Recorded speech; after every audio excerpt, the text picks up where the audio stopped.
Bueno, continuamos con el tema del método. Está muy bueno el tema del método. Las implicaciones que va a tener. No sé si vieron, en Rebelión salió un artículo de Heinrich. Creo que el sábado salió. Una pregunta, creo que se está perdiendo su micrófono. A ver. Ahora sí. Ahora sí se escucha. Ahora está bien, bueno. Sí, sí. Entonces, en Rebelión salió un artículo de Heinrich. Sí, es un artículo. Y creo que está publicado también en Marxismo Crítico. Y es a propósito de un evento que hubo sobre el marxismo en Alemania. Y él hace una pequeña historia del marxismo en el siglo XX. Está muy interesante leerlo. Heinrich. Tal vez lo puedan publicar en la página, pero yo le voy a escribir a él preguntándole por la versión suya, porque dice que han traducido los de marxismo crítico, ¿no? Entonces, él, y fíjense por qué va a ser clave volver al problema del método. Porque en el siglo XX hubo un trabajo sobre el método, y ustedes saben, básicamente Althusser y compañías, ¿no? Y el marxismo soviético. Y ahora tenemos grandes sospechas para decir que ese no ha sido el método, ahí no está el método, ¿no? Producto de ese método se tiene tal o cual tipo de lecturas, que es un poco lo que hemos visto acá, ¿no? Entonces, una reflexión relativa al método permite un tipo de recepción de una obra, en este caso como la de Marx. Entonces, dice ahí Heinrich, dos detalles que me llaman mucho la atención, que por eso leo, mientras uno está trabajando ese tipo de cosas, tiene que saber qué se está pensando a nivel mundial, eso es siempre fundamental. Dice, ¿no? En la década del 60 y del 70 hubo una pequeña primavera marxista académica, en el sentido de que Marx se leyó en la academia. Una pequeña primavera. Y producto de esa pequeña primavera hubo cierto tipo de teorizaciones relativas a Marx. Una de ellas es la siguiente. Dice, en ese entonces se creó y difundió con mucho éxito la idea de que la contradicción fundamental en Marx es entre valor y valor de cambio. Y él dice, ¿no? Es cierto que Marx dice, habla al respecto, ¿no? Pero cuando uno lee la obra en completo, o sea, la segunda sección, nunca encuentra que en Marx esa sea la contradicción fundamental. ¿Sí se entiende? O sea que decir que eso es lo fundamental en Marx es producto de una visión de Marx que procede de un tipo de método que se ha deducido de la obra de Marx, que es fundamentalmente en torno de la contribución a la crítica de la economía política. ¿Sí se entiende? ¿No? Entonces, si nosotros hacemos otra recepción del método de Marx, lo que vamos a descubrir como fundamental en la obra de Marx va a ser otra cosa. ¿Sí se entiende, no ves? ¿No? Y hay una ventaja existencial en el sentido de que estamos en el siglo XXI con otro tipo de problemas y con otro tipo de recepción de la obra de Marx. Primer detalle, está sumamente interesante, es sumamente sugerente. A partir de eso, bueno, el tercer libro de Dussel se llama Hacia un Marx definitivo, o el Marx definitivo. Parece que todavía eso no hay, ¿no? ¿Ves? Un segundo detalle que está también ahí, y que aparece así sumamente sugerente, es el siguiente. Y esa carta yo la voy a buscar. Dice una carta de 1881 que le escribe Marx a Danielson, ¿no? Porque Danielson está con la publicación del tomo 1 del Capital en ruso, pero a su vez quiere otra edición, ¿no? Entonces le hace una serie de consultas a Marx. Ahora, ¿qué dice Marx al respecto? Entonces ahí está, dice Heinrich, yo voy a agarrar, esa carta nunca la he leído y nunca la he, escuchado citarla por nada. En 1881, ¿no? Ya va a morir Marx. En año y medio más o menos, ¿no? va a morir Marx, y le dice, ¿no?, a Danielson, palabras más, palabras menos. Si quieres una nueva edición del tomo 1 del Capital, una nueva edición, habría que reescribirla completamente, porque yo es lo que estoy haciendo. O sea, no estuvo conforme ni con la segunda edición. Estaba trabajando en la tercera edición, él, Marx, del tomo 1 del Capital. Estaba rehaciendo el argumento. Y dice que eso está en, ¿cómo se llama?, en el tomo 6 de la segunda sección del Capital. Eso voy a revisar todo eso. ¿Qué les parece?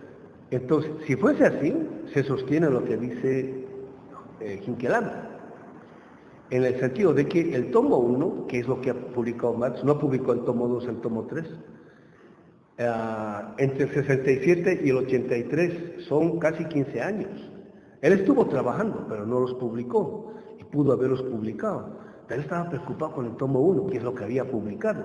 Y después de la primera edición, se hace la segunda edición, el 1873, ¿no? Entre 1873 y 1881 está pensando rehacer de nuevo el tomo 1 del Capital. ¿Ya se quedó? ¿Qué tal?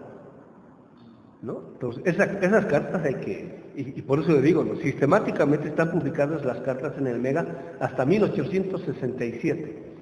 Después de 1867, toda la correspondencia, Marcinio, todo eso, está publicado una que otra cartita, y de las cartas están así secciones, ¿no? Digamos, lo que tiene que ver con el Capital, o con, etcétera, o con la Segunda Internacional, o con la Primera Internacional, tipo de cosas, nada más, ¿no? Y después el resto no está, y a veces uno necesita el contexto para poder entender ese tipo de cortes, ¿no?, que se han hecho de las cartas. ¿Sí se entiende? Yo aquí la tarea de conseguir el capital,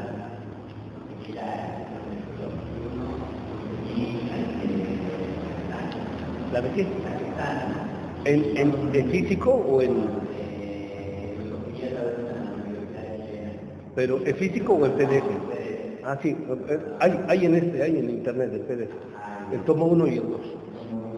En la ventana nada más aparece el tomo 1 en dos partes y el libro 2 nada más. Sí. Es la misma promesa, ¿no? Sí. Pero también me encontré de los títulos de la teoría de la actualidad, pero eso tampoco vale la pena, o si habría que estar. Sí vale la pena. No, son buena introducción, todo eso. Ahora, hay que revisar para que no te la cuenten. O sea, si eres serio, tú vas a revisar para que no te la cuenten. Entonces, cuando trabajemos la cosa, entonces te vas a decir, no, esto trata de esto, loco. No, tú no puedes esperar que te la cuenten. Tú personalmente tienes que... Y eso es lo que dice ¿cómo se llama? El Heidegger. Si es que el marxismo del siglo XX, desde el 60 en adelante, dice que la contradicción fundamental en el Capital, en Marx, es la contradicción entre valor y valor de cambio, bueno, hay que ir a los textos para ver si efectivamente hay eso. Y él dice, yo he leído todito, o sea, toda la segunda sección, y en mi opinión, es posible que esté equivocado, pero eso no es la contradicción fundamental. ¿Qué tal? Si es así, hasta Bolívar parte de eso. No, se aparte de un tipo de marxismo, es un tipo de reflexión que tiene que ver con un tipo de método. Entonces nosotros estamos reflexionando todo del método que va a devenir en un tipo de recepción, y ahí vamos a descubrir otro tipo de contradicciones fundamentales. ¿Sí se entiende, no? Y para entonces, para la teoría de la actualidad, ¿cuál podría ser un libro? Bueno, solamente hay dos traducciones, la de Wenceslao Rosés y la de Manuel Sacristán.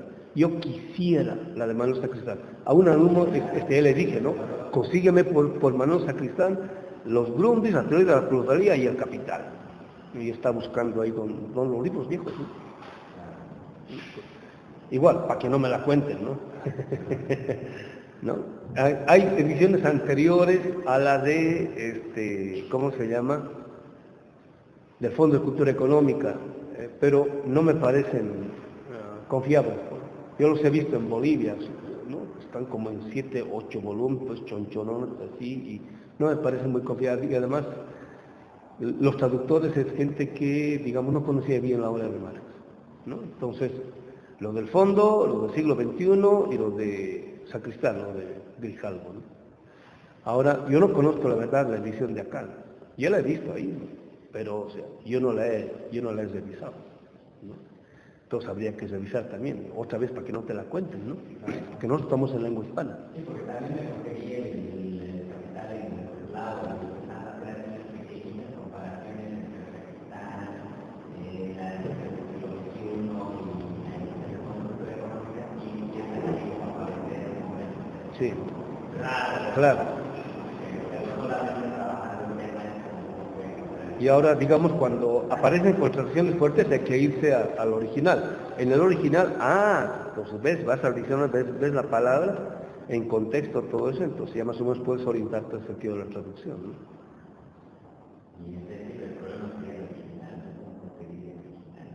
Pero en la página está ¿cómo se llama? El website donde ustedes pueden entrar por internet y ahí no hay, ¿cómo se llama? No puedes bajar, pero pues estás ahí, ¿no? Está en la página, está ahí, Alberto envió el link, todo eso, ¿no? Mi problema es que no puedo leer en pantalla, ¿no? O sea, me arde mucho los ojos. Ustedes son jóvenes todavía, ¿no? Tienen 10 años de chance para que no les ardan los ojos. Bueno, continuamos, compañeros.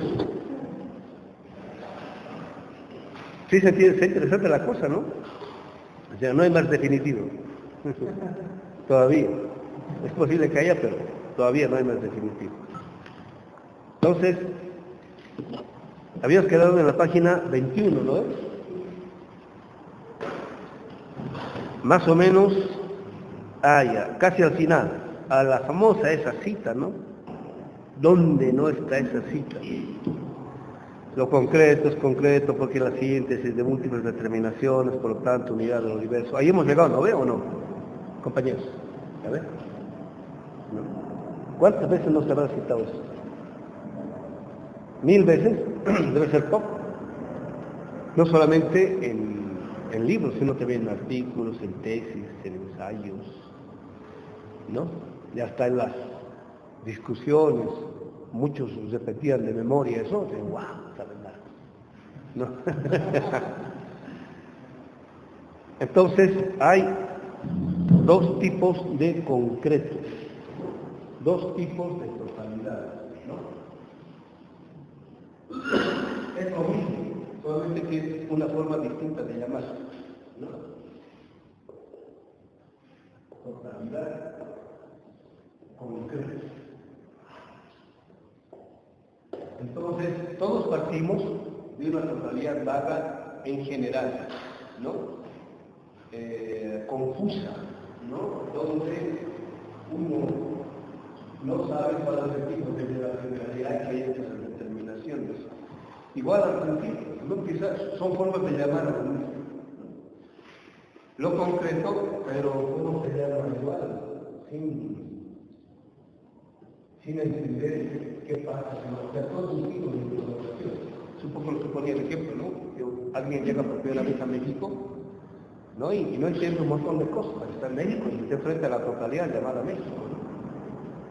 Entonces, por análisis, por reflexión, como se llega a determinaciones fines, ¿no es? Determinaciones fines. Y de ahí se hace el retorno, ¿no? Se hace el retorno otra vez a lo concreto, pero ahora, ¿no? Estas determinaciones, ¿no? Ya no son caóticas, al principio eran caóticas, ¿no? Y por decir que al principio yo veía que, por decir, digamos, ¿no? Llego a México y hay gente que dice, hay dos tipos de mexicanos. El chilango y el de la provincia, ¿no? Entonces, por decir, digamos, ahí habrían dos determinaciones simples, ¿no? Los mexicanos están divididos en dos. Los chilangos son del DF y los de la provincia, que son los ingenuos, por decir, ¿no? Pero de pronto conozco México y me doy cuenta de que el mexicano del norte no es lo mismo que el mexicano del sur, ¿no? y no son, ¿cómo se llama? Chilangos, por decir, ¿no? Y entre el mexicano de Oaxaca y el mexicano de Guadalajara no es lo mismo. ¿no? Son distintos, son diferentes. El de Baja California y el de Quintana Roo tampoco, y así sucesivamente, ¿no? Entonces, de pronto llegó a muchas denominaciones, pero ahora sí, por decir, digamos, he conocido profundidad, he estado en Oaxaca, he estado en Cancún, he estado en Veracruz, he estado en Guadalajara, he estado en, ¿cómo se llama?, en Baja California Sur, etcétera. O sea, hay 22, ¿no? Entonces ahora las denominaciones son, por un lado, múltiples, ya no son unas cuantas, son múltiples, pero a su vez es ricas, ¿no? O sea, qué increíble el tipo de comida de Baja California respecto de comida de Oaxaca, son tan diferentes, y la gente es tan diferente, y son mexicanos. O sea, en última instancia son lo mismo, por decir, pero no son lo mismo, y así sucesivamente, ¿no? Entonces, después de que primero hecho el descenso, ahora hecho el ascenso, ¿no es cierto? Ahora sí, lo concreto es concreto. Ahora, nunca más se está diciendo que es lo concreto. Esto es una abstracción, ¿no ves? En el mundo de la actividad, no, vamos a lo concreto. O conversión al grande, ¿no? Lo concreto es concreto porque es la síntesis de múltiples determinaciones. Entonces aquí hay múltiples determinaciones, ¿no? Es la síntesis porque en el pensamiento estoy conteniendo lo que está al alcance de la razón en la realidad, ¿no? Imagínense la ingenuidad de contener en la razón, en la cárcel o en un tomo, ¿no?, digamos 1000 páginas, toda la realidad llamada México. Es imposible, ¿no? Entonces, en ese sentido es una síntesis, ¿no? O sea, es imposible que todos los mexicanos de Iztapalapa sean iguales, pero hay algo que los hace comunes. ¿No ven? Son 6 millones de iztapalameños, así sería, ¿no? O iztapalamenses, iztapalapenses, ¿no? Eso hay algo que hace que, digamos, ese lugar tenga, o los xochimilcas, ¿no? Hay algo que hace, bueno, está difícil que los xochimilcas, ¿cuántos serán? ¿1 millón? ¿Medio millón? ¿No? Está difícil describirlos a todos y cada uno de ellos, pero para poder describirlos a todos y cada uno de ellos, tendría que hacer una descripción de los pueblos originarios contenidos en Xochimilco. Y no creo que hayan sido solamente los xochimilcas, ¿no? Poco más arriba están los copilcas, de donde es mi zona, mi barrio, pertenece a los copilcas, ¿no?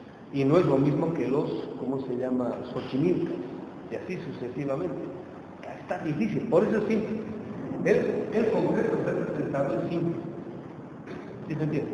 Y es una elaboración, es una producción del pensamiento. Por tanto, unidad de lo diverso. ¿Ven?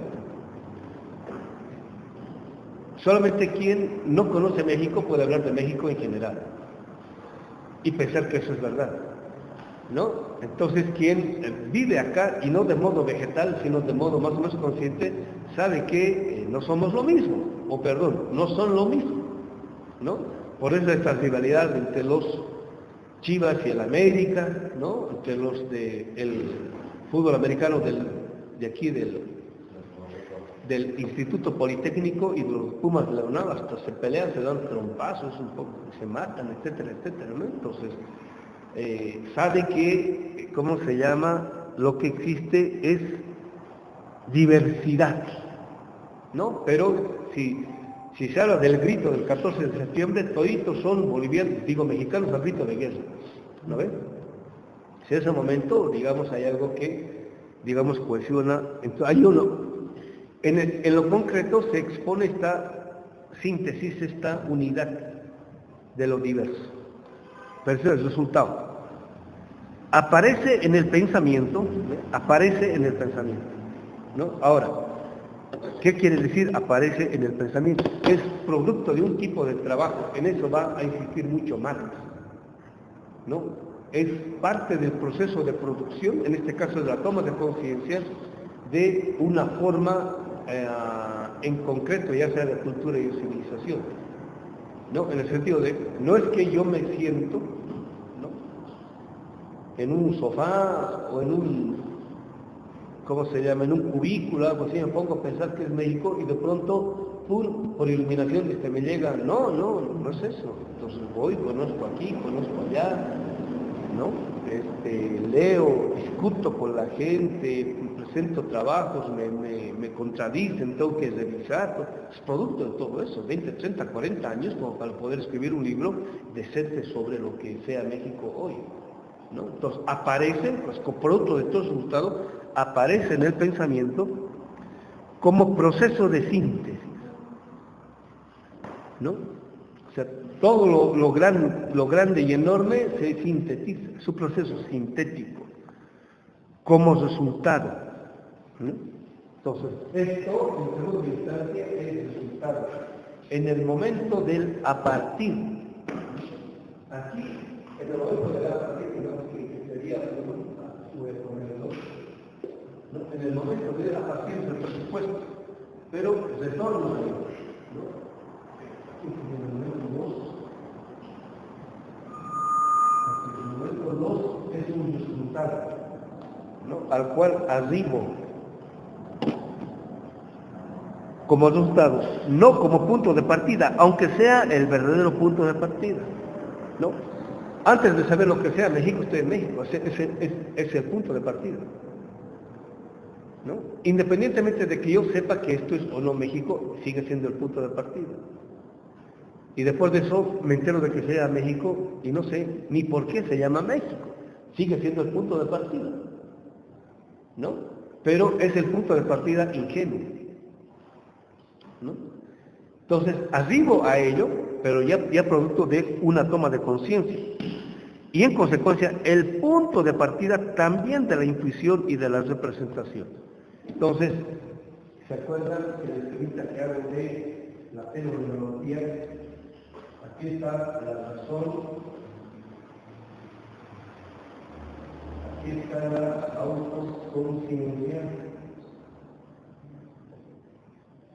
aquí está la conciencia. ¿No? Entonces, en el momento de la partida que no está presupuesto, y en el momento de la toma de conciencia, ya como procesos de síntesis, esto que estaba presupuesto ahora está representado, ¿no? Es un poco lo que dice aquí. Este es el punto de partida de la intuición y la representación. Al principio tenemos que poner representaciones. Puras intuiciones, sospechas, ¿no?, opiniones. Como cuando los periodistas están en la calle, ¿no?, y preguntan, ¿para usted qué es el mexicano? ¿O qué es el mexicano? Oh, para mí, mexicano es el que grita todos los 14 de septiembre de la noche con la bandera en alto, ¿no? ¿No? Es una definición, ¿no? Otro dirá, para mí, mexicano es el que defiende con su vida los colores patrios y la patria, y por eso es del ejército, y por eso porque esto se prepara para defender contra las invasiones de cualquier agresión internacional. Eso es del mexicano, de verdad, un puesto del ejército, algo así, ¿no? Otro, ¿no?, ser mexicano es representar bien a México, por eso yo soy deportista y practico mucho el fútbol, de tal modo que cuando yo salga fuera de México, todo el mundo vea en mi persona México bien representado, eso es ser mexicano. Y así sucesivamente, ¿no? Son representaciones. Todas esas representaciones son parte de la representación en general, que a posteriori, por síntesis, se les va a dar un sentido. En el primer camino, en el camino del descenso, la representación plena, ¿no?, porque todos son representaciones son puros apareceres, es lo que siempre tengo yo a mano como fenómeno o apariencia. Eso quiere decir representaciones.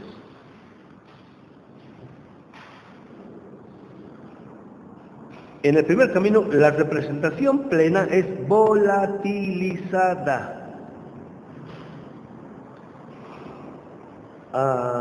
Se suma eso.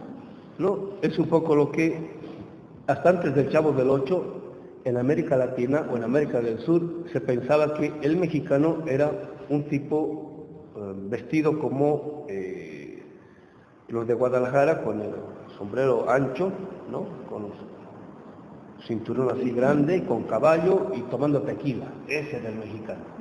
Y que vivía en el rancho, que tenía su rancho, ese era el mexicano. Entonces, el Chavo del Ocho cambia su imagen. Y después de eso las telenovelas también cambian la imagen. Es una representación. ¿Sí se entiende? ¿No ven? Entonces todo eso, uno llega acá y es volatilizado completamente. ¿Sí se entiende? ¿No? Es volatilizado completamente. En una determinación abstracta, ¿no? En el sentido de que, bueno, otra vez, por proceso de síntesis, ¿no? ¿A qué tipo de determinación se llega? ¿No? ¿Qué es aquello que hace que el mexicano sea mexicano? A ver, ¿qué es el sojusto para seguir con la definición? Opiniones, sin compromiso con la sociedad.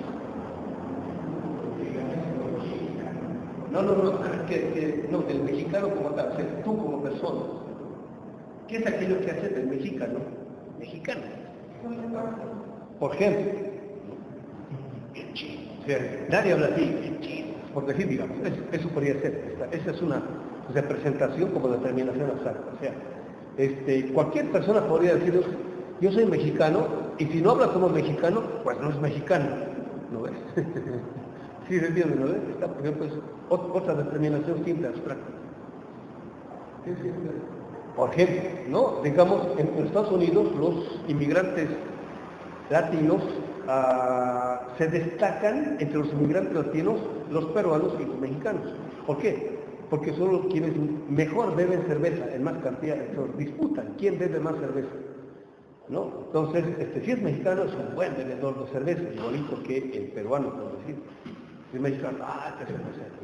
Sí se entiende. No le invites whisky, no, lo que sea, porque el mexicano es cervecero. ¿Ves? Son determinaciones simples, sí se entiende. Pero todo eso volatilizado inmediatamente que uno llega. Si se toma cerveza o no, el mexicano eso es secundario. ¿No ves? Otra determinación simple.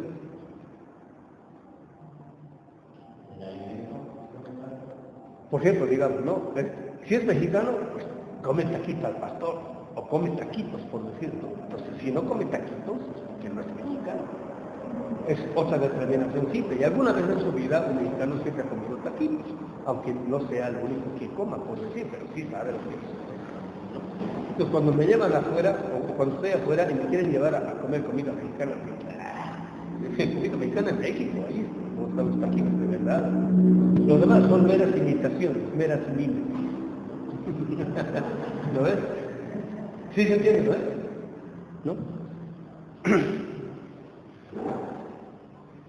En el segundo, que es de las determinaciones simples y abstractas, hacia el ascenso,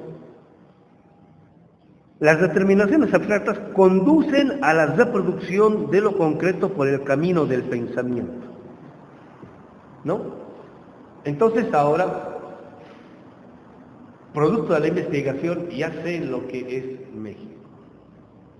Y me pueden invitar a cualquier lugar, a cualquier parte del mundo, y yo hablar con plena autoridad de lo que es México. ¿No? Y me pueden preguntar por ahí, digamos, ¿no? ¿Por qué el fútbol mexicano está como está? Bueno, el fútbol mexicano está como está porque... ¿Y por qué la gente está en contra de Peña Nieto? Bueno, porque lo que pasa es que el gobierno de Peña Nieto hizo esto y la cosa, que se ve por los 43 de Ayotzinapa, para uno puede explicar muy bien. ¿Sí se entiende? ¿No? Y ojo, no está en México, y tampoco está aquí, digamos, conectado con computadoras o libros, todo eso. Tiene a México acá, ¿no? Nos dice, las determinaciones abstractas conducen a la reproducción de lo concreto por el camino del pensamiento. ¿No? Entonces, se va a suponer, estoy haciendo una exageración, que es un libro de 1000 páginas, ¿no? Con letra chiquita, punto 9, que hay que leer solamente con lupa, ¿no? Pero o sea, allá la información. Como digo, en mi capítulo 24, en la sección tanta, cita el tipo, ¿no? O sea, está por proceso de síntesis, una reconstrucción, ahí, y lo que tiene en la cabeza es más de lo que ha publicado en el libro, es normalmente lo que sucede, ¿no? Pero es producto de todo eso, ¿no? Ahora bien, aquí viene el problemita. He aquí por qué Hegel cayó en la ilusión de concebir lo real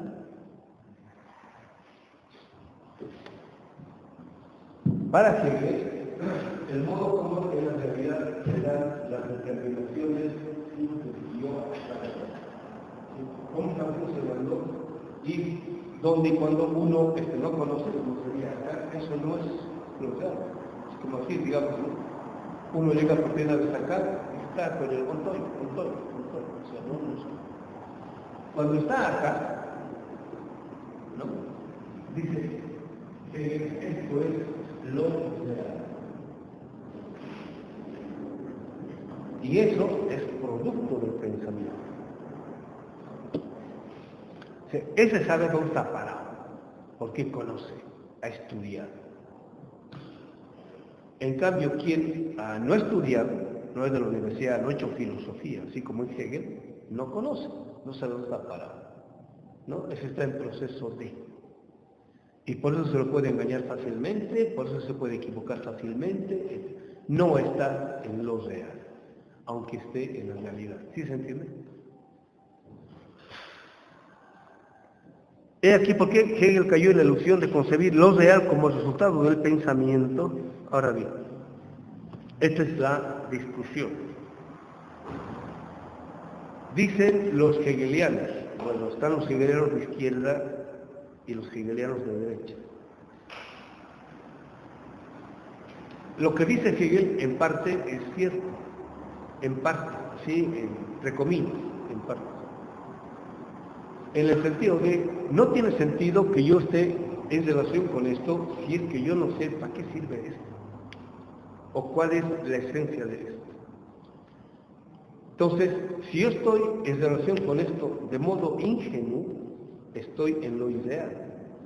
Pero si estoy en relación con esto de modo consciente, estoy en la realidad de esto. Sé por qué es esto, qué lugar ocupa esto, para qué sirve esto y por qué me lo tomo esto y por qué puedo sugerir a otras personas, etcétera, etcétera. Entonces, los de izquierda dicen que lo que está diciendo Hegel es que no está negando la materialidad de la realidad. Lo que está diciendo es que ella es incompleta sin la autoconciencia respecto de ella. ¿Sí se entiende? ¿No? Es un poco lo que sucede con la fenomenología, cuando a partir de ella se deduce qué pueblos tienen o no historia, ¿no? Es muy posible que lo que en la historia hayan hecho los mayas sea muchísimo más relevante que lo que han hecho los griegos. ¿Pero por qué hablamos tanto de los griegos? Porque sobre los griegos se ha hablado y escrito mucho. Entonces vamos a suponer que en 4 siglos han hecho esto. Pero como hablamos mucho acerca de lo que se ha escrito mucho acerca de lo que ellos han hecho, parece que lo que ellos han hecho no es esto, sino que es toda la mesa. Vamos a suponer que los mayas han hecho toda la mesa. Pero como hablamos poquito y no se ha escrito mucho, es como si hubiesen hecho solamente esto. ¿Sí se entiende? En ese sentido, Hegel tiene razón. Compañeros, que se capta, ¿no? Entonces, de todo lo que nosotros producimos, cuanto menos conocimiento produzcamos de lo que nosotros hacemos fácticamente, es como si tuviesen menos realidad. Y lo que ha pasado con Europa y Estados Unidos es que, y este es el problema de la educación, cuando ingresamos desde el colegio, ¿no? Todo es Europa, Estados Unidos, desde los griegos, Europa, la ciencia, ¿no? El arte, todo, y nosotros nada. Entonces es como si nunca hubiésemos hecho nada, ¿no? Es como si no hiciésemos nada. Siempre hablo de esta idea de Nietzsche, lo que significa vivir artísticamente, ¿no? Y prácticamente es la descripción que hace él de lo que significa vivir artísticamente, o sea, vivir una vida no de artista, sino artísticamente, es el modo de vida que tienen los celtanes, por ejemplo. Se visten artísticamente, estéticamente. Ellos producen ese arte con el cual ellos se visten, ¿no? Pero cuando se tematiza este tipo de problemas, nadie piensa en los mayas de Chiapas, los celtales, los chontales, etcétera, etcétera. ¿Sí se entiende? Entonces, es como si ellos jamás hubiesen vivido artísticamente, están viviendo artísticamente. Es lo que está pensando, ¿cómo se llama? Nietzsche. Es como debiera vivir, digamos, vestirse de arte, cubrirse de arte, hacer de su forma de ser una arte, por decir. ¿No? Entonces, como todo el mundo habla y entonces y escribe sobre eso, discute sobre eso, entonces piensa que ellos están haciendo todo y allá nada. En ese sentido tienes razón Hegel. Ahora, en lo que no tienes razón es en decir de que si esto existe, ¿no? Y no hay conocimiento de esto, entonces no existe. No, ahí no. Y es el tipo de lectura que un cierto tipo de marxismo le adjudicó a Hegel. ¿Sí se entiende? ¿No? Entonces, Hegel no está diciendo eso. Por eso digo, en parte, Hegel no está diciendo, o sea, no es tan tonto como para poder negar la evidencia o la existencia fáctica de lo que aparece ante nosotros en la realidad, ¿no? Pero es como este tipo de entes que aparecen en la realidad para los cuales no tenemos conocimiento, aparecen sin sentido. Entonces es como si no existieran. ¿Sí se entiende, no? En cambio, si nosotros tenemos todo un conocimiento para esto, y nos aparece con pleno sentido. Es más, podemos dictar una cátedra respecto de esto. ¿No ven? ¿No? Entonces, eso no está diciendo, ¿cómo se llama? Hegel, ¿no? Entonces, no hay que confundir lo uno con lo otro. Había otra cosa. Bueno, podemos decir que tu ecuación es todo lo real es racional y todo lo racional es real. Bueno, ahora, ¿qué quiere decir esto? Pero también continúa diciendo que no solamente es el hecho de que aparece, sino que además también tiene que hacer una necesidad, ¿no? Sí, bueno, eso sería Marx. Sí. Eso sería Marx. Pero lo que está diciendo Hegel ahí, todos los reales racional y todos los racionales real, es lo siguiente. Vamos a suponer que toda la realidad es aquella que está contenida en esta mesa, ¿no? Y tendremos conocimiento para todo lo que está contenido en esta mesa, ¿no? Todo lo real es racional, quiere decir de que tenemos conocimiento, racionalmente hablando, para todo lo que existe en esta mesa. Y por eso es real, en el sentido en el cual te acabo de decir, ¿no? De pronto aparece esto ahí, y no tenemos conocimiento para esto, ¿no? O sea, no tenemos racionalidad para esto, es lo que quiere decir, esto no es real. ¿Sí se entiende? ¿No? No niega su fisicidad, ¿no es cierto? Pero aquí lo relevante, y en eso tiene sentido Hegel, ¿no? Lo relevante es que si aparece ante nuestra realidad, para hacer lo propio tenemos que producir el conocimiento pertinente al respecto. De lo contrario, es como si no existiese. Y es un poco lo que ha pasado con nuestros indígenas. Están 500 años, ahí perdidos, olvidados. ¿Cuándo hacíamos conocimiento respecto de ellos? Estaban como si no estuviesen. ¿Sí se entiende? ¿No? O sea, culpa nuestra era que aparecían como si fuesen irreales. ¿Sí se entiende? O sea, pues digo, en parte Hegel tiene razón, es culpa nuestra, ¿no? O sea, digamos cuando somos chavos, ¿no? Bueno, estoy hablando un poco de mi generación. ¿Qué música escuchábamos? Beatles, Rolling Stone, Pink Floyd, Procol Harum, Yes, Focus, Triunvirat, ¿no? y de lo otro que escuchábamos, nada, o sea, parecía como irreal. ¿Sí me entiendes? Y sabíamos los bateristas, digo el nombre de los bateristas, de los bajistas, de los cantores, que dónde habían grabado tal disco, y, wow, y era motivo de orgullo andar con los discos ahí cargando, ¿no? Este sabe, este no sabe, etcétera, etcétera, qué sé yo.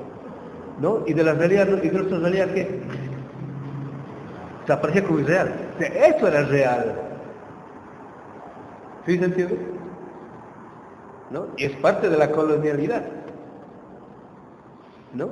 E inclusive ahora, sí, cuando vamos, a ver, vayan a la librería Gandhi o al sótano o al Fondo de Cultura Económica. El 80 o más por ciento de los libros que hay ahí es de autores extranjeros, ¿no? Y es lo que más se consume, ¿no? Por ejemplo, el librito este de Filosofar en clave Topolabal, Lenkersdorf, ¿no? Que creo que se publicó hace 10, 12 años, algo así, ¿no? Entonces un día voy a comprar a Porrúa y yo decía, se habrá acabado todo eso, entonces bueno, digo, y hablo con el que vende y le pregunto, ¿no? Es decir, ¿habrá todavía? Sí, me dice. Le digo, qué bueno, porque estaba buscando, pensé que no sabía, que ya se había agotado, ¿no? Y que no, es que casi nadie compra, ¿no? Pero los de Castoriadis y Foucault y Gilles Deleuze y Zizek, no, hombre. ¿Cómo se compra, no? Aunque cuesten 2,000 pesos, aunque me quede sin comer, pues, ¿cómo se compra, no? Pero el de Filosofar en clave Topolabal, que para nosotros es sumamente 1,000,000 de veces más relevante que las tonteras que dice el Zizek, ¿no? Que cuesta ni 200 pesos cuesta. Por eso lo compramos. O sea, es para nosotros decir, por eso digo, en parte tienes razón, ¿eh? ¿Sí se entiende, compañeros? No. Ahora, de ahí a decir de que esto, porque el solo hecho de existir y no hay conocimiento respecto de esto, entonces no existe. Entonces, es como decir, ¿no? Como no hay conocimiento respecto de los pueblos originarios ancestrales, entonces no existen. No. Si no hay conocimiento, pues hagámoslo, compañeros. Es un poco lo que pasó, digo, ahora que estaba, la antepenúltima vez que estaba en Bolivia, ¿no? Estaban discutiendo si había filosofía, no en Bolivia, ¿no? Entonces un tipo escribió un libro sobre filosofía andina. Entonces el tipo decía, yo he buscado mucho filosofía andina, y ojo, fue alumno de la Escuela de Frankfurt, tuvo como maestro a Adorno, ojo, ¿no? Todavía estaba buscando y solamente encontró un librito de filosofía andina y el resto nada, entonces no hay filosofía andina. ¿Eh? ¿Sí se entiende, no? Sí es un hegeliano de derecha, aunque no haya leído Hegel, ¿sí se entiende? Entonces, si no hay, hay que hacerla. Ahora, ¿por qué no la hemos hecho? Es parte, culpa nuestra, es responsabilidad nuestra, ¿no? O sea, hay que leerlo, hay que trabajar lo nuestro, ¿no? Producir conocimiento para que sea más real. O sea, cuanto más hablamos de lo nuestro, cuanto más escribimos de lo nuestro, cuanto más discutimos de lo nuestro, más realidad tiene.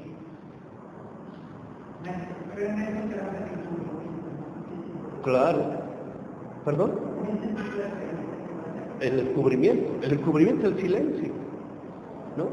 Y eso, digamos, puede ser hasta generacional en el siguiente sentido. Este tipo de familias que tienen problemas familiares o traumas familiares, qué sé yo, que por decir, digo, me estoy inventando, ¿no? El padre mató a golpes a la mamá, ¿no? Nunca nadie habla al respecto. Es como si jamás hubiese pasado eso. Claro, es encubrimiento, pues. ¿No? O sea, como nunca nadie ha hablado de eso y se guarda como un tabú, ¿no es cierto?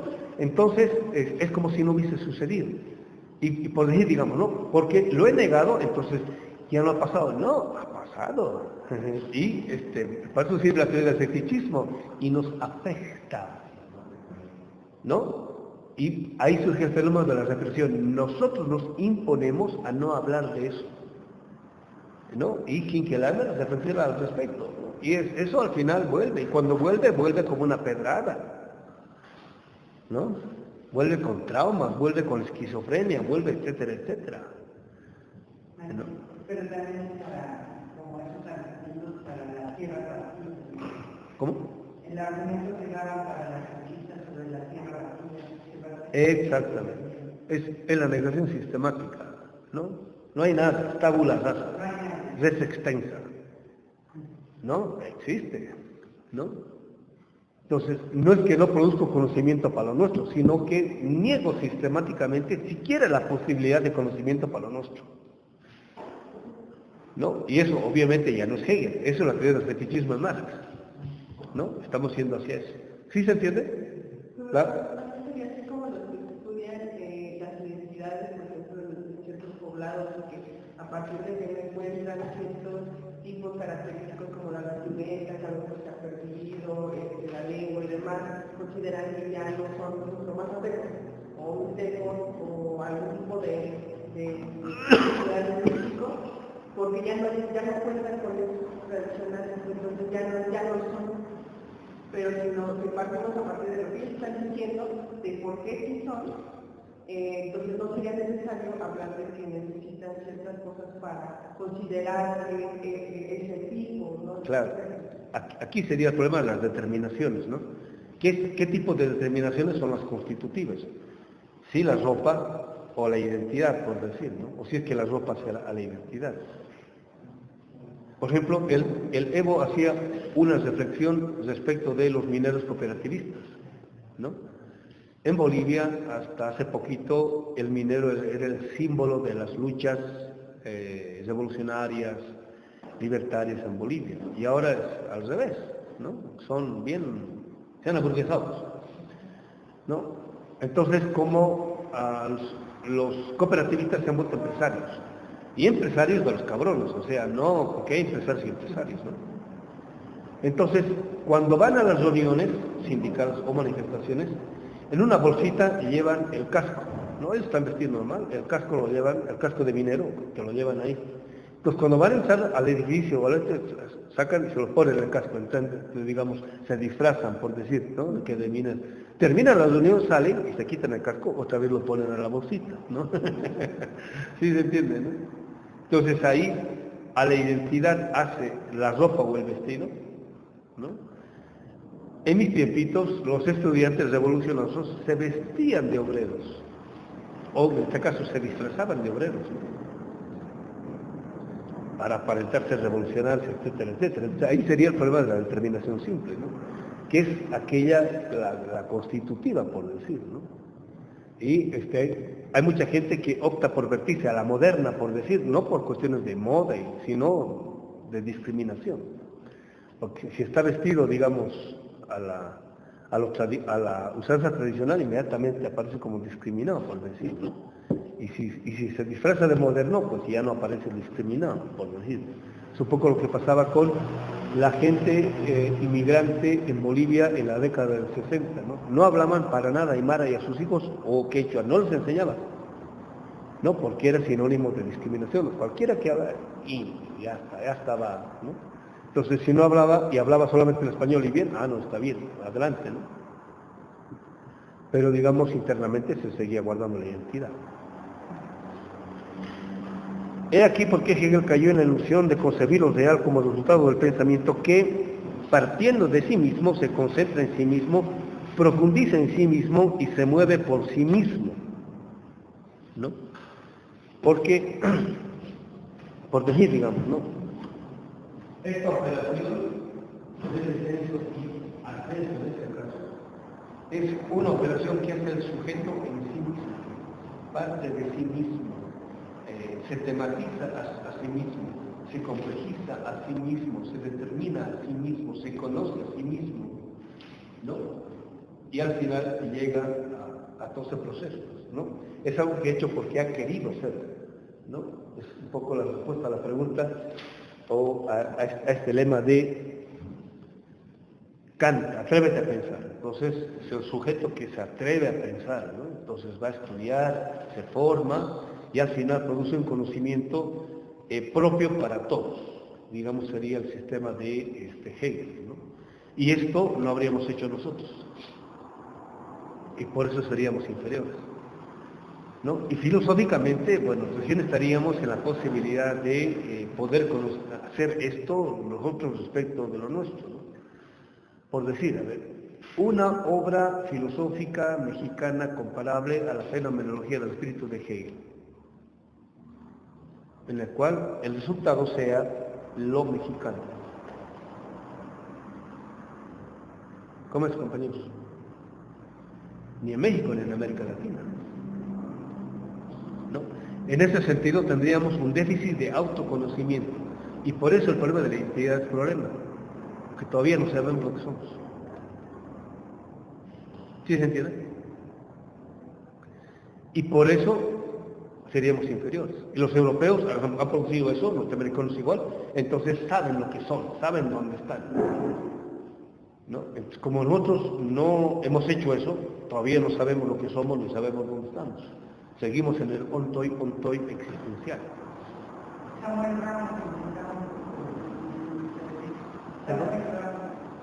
Sí, pero digamos, a ver, la continuación de eso, el desarrollo de eso.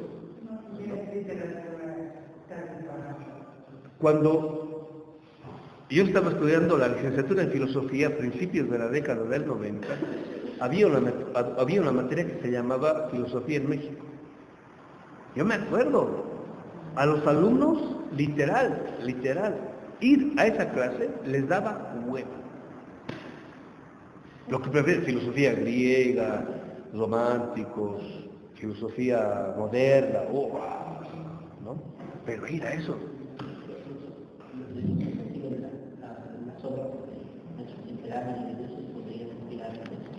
Sí, bueno, digamos, están brindando condiciones de posibilidad para eso, ¿no? Pero por ahí, digamos, ¿no?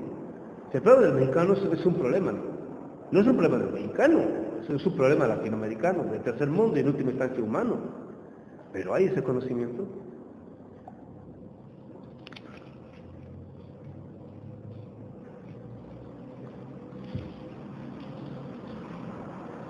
Es, en parte, un problema respecto de la respuesta a la pregunta de quién soy. ¿Qué hago yo en este mundo, en este tiempo, en esta época? ¿Sí? ¿Para qué estoy acá? ¿Cuál es el sentido? Bueno, por un lado de la vida en general, ¿no? Pero ¿qué es eso de ser mexicano? ¿Qué significa eso? ¿No? Y no estoy hablando de tanto país, ¿no? Es una cultura con caracteres civilizatorios, ¿no? Hasta Nicaragua prácticamente llegaba todo este horizonte cultural y civilizatorio.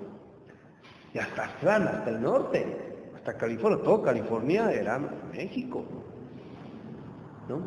O sea, no es un problema del mexicano así como país, ¿no? Ese sería un problema ontiquito, por decir, ¿no? Es un problema cultural. Ustedes han producido una forma de ser y estar en el mundo que tiene historia, milenaria, no tiene 200 años. En este sentido, porque no se ha producido ese conocimiento, es menos real. ¿Sí se entiende?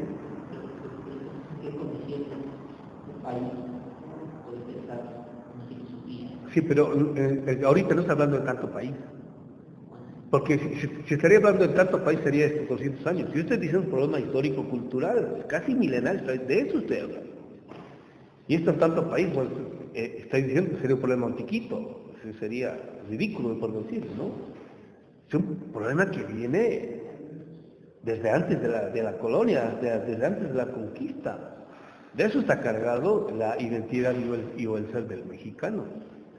Es un poco lo que decía Agustín Batalla, ¿no? De alguna manera introductoria de una vida en México profundo, en estos dos Méxicos. Exactamente. Se un poco, pero no tiene las categorías, digamos, para poder desarrollarlo en el último sentido de la palabra. Ahora, fíjense, estoy haciendo meras conjeturas. Por ahí, solucionando o revelando o trabajando o construyendo el conocimiento respecto de lo que ha sido o significa ser mexicano en el contexto de la historia mundial y humana, sea una respuesta tal vez de las más viables para todos los problemas de la humanidad. La reflexión que hicieron los griegos respecto de su forma de vida era una forma de dar respuesta a lo que significaba ser humano. ¿Qué significa ser humano? Y eso lo formalizaron, lo desarrollaron y dieron una respuesta. Ser humano, desde los griegos, significa ser esto. Y cualquier cantidad de pueblos se han inspirado en esa experiencia histórica, que no solamente es un hecho, sino que lo han formalizado, lo han trabajado racionalmente, y por eso podemos apropiarnos. O sea, no se ha limitado a construir pirámides, sino que aparte de las pirámides, han producido un tipo de conocimiento, o sea, un tipo de autoconciencia. Hemos hecho eso. Ahora, es posible que ese conocimiento, hasta antes de la llegada de los españoles, haya existido, porque han quemado muchos códices los españoles. Pero se ha perdido. Ahora, después de eso, ¿hemos hecho algo de eso? ¿No? Y es una deuda existencial no solamente con nosotros y con nuestros antepasados, sino con toda la humanidad. ¿Sí se entiende? O sea, no es una pregunta gratuita, ¿no? Es posible que en la respuesta que nosotros demos al problema de nuestra historia, memoria, identidad cultural, etcétera, etcétera, esté en parte la respuesta a los problemas que la humanidad está enfrentando. Porque la respuesta europea y moderna está en crisis. Listo. Seguimos.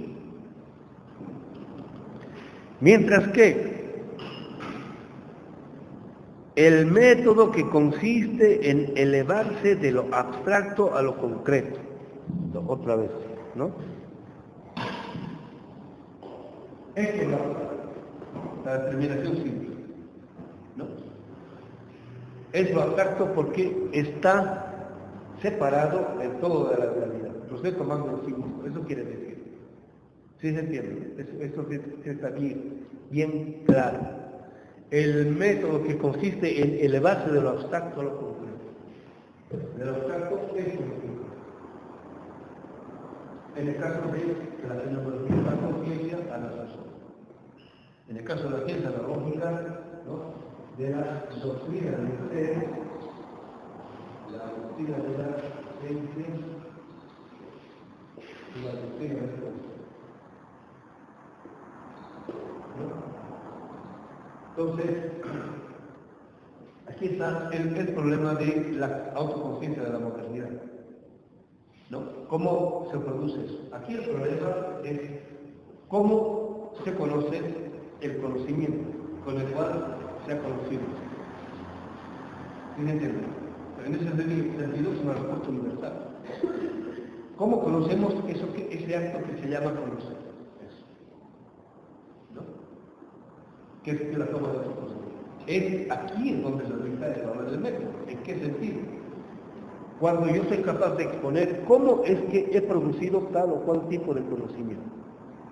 Eso quiere decir, ¿no? El método que consiste en elevarse de lo abstracto a lo concreto es, para el pensamiento, solo la manera de apropiarse lo concreto del que hemos partido. Nos apropiamos de esto intelectivamente, intelectualmente, de reproducirlo como un concreto espiritual, ¿no? Reproducirlo de modo como un concreto espiritual quiere decir lo siguiente. Marx pudo haber utilizado acá la palabra como un concreto intelectual, como un concreto filosófico o algo así, pero dice espiritual.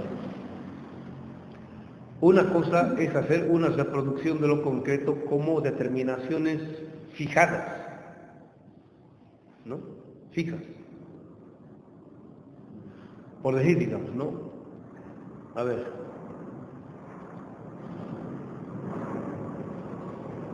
El norteño es norteño porque vive pegado a Estados Unidos. Me estoy inventando.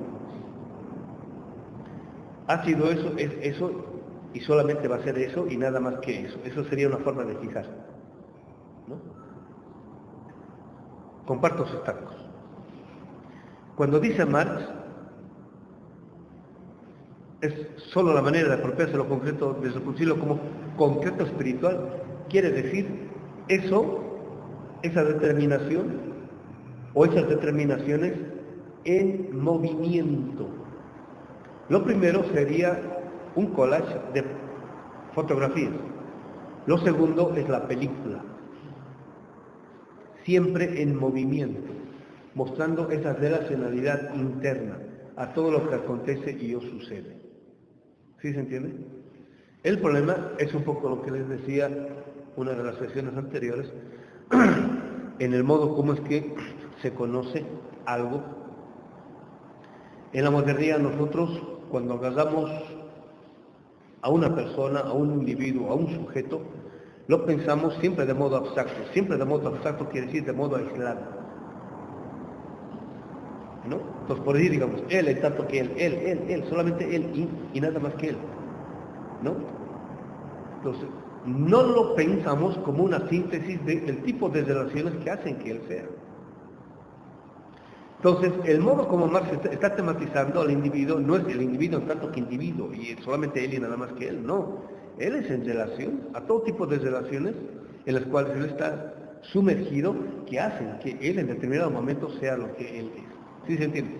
No, una cosa es pensarlo a él en tanto que él, y otra cosa es pensarlo a él siempre, producto de relaciones en las cuales él está inmerso, sumergido, etcétera, etcétera. Y esto es lo que pasa con cualquier tipo de clase social, con cualquier tipo de institución, etcétera, etcétera. Y Marx siempre está pensando, o sea, está pensando en el movimiento, en la película. Siempre que se enfrenten a algo, digamos una persona, pónganlo siempre en la película, de dónde empezó y hacia dónde está yendo. Siempre. ¿Qué es aquello que está presupuesto? Y todo eso hacia dónde conduce. Entonces pueden entender. De lo contrario, así como foto fija no se entiende. Y el método de la modernidad es entender las cosas como foto fijas, ¿no? La corporalidad es una corporalidad viviente, ¿no? Todos los días está cambiando, modificando, transformando, etcétera, etcétera. Pero ¿qué hace la medicina moderna? Espera que se muera, y ya está fijo. Ya no se mueve más, pues, y ahí lo estudia, ¿no? O sea, siempre estudia, digamos, la fotografía ahí paralizada, y no así en relaciones. Por eso no entiende los organismos. La racionalidad dialéctica es siempre una racionalidad relacional. Siempre piensen en ¿cómo se llama? En movimiento, en este sentido, que la metáfora entre la fotografía y la película. Y cuanto más larga es la película, es mejor, ¿no? Por eso el librito, cuanto más chico, es peor, ¿no? Cuanto más largo, es mejor, que da una visión más en conjunto de todo aquello que está sucediendo y aconteciendo.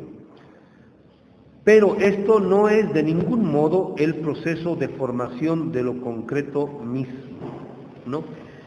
O sea, no es que gracias al proceso del conocimiento se forma eso, ya existía previamente, ¿no? Pero, por decir, el hecho de que cuando yo parto de esta totalidad y era difuminada, me voy a inventar, pero eso un poco para ilustrar. Al principio, cuando yo partí de esto, yo pensaba que ser mexicano era ser del Chivas o del América, ¿no? Que eso era lo fundamental y determinante. Entonces, pero de pronto cuando hago yo este tipo de construcción, me doy cuenta que aquí lo que hace que el mexicano sea mexicano es por un lado la comida y por otro lado el habla, ¿no? Entonces, Hegel dice, este conocimiento es producto de la reflexión.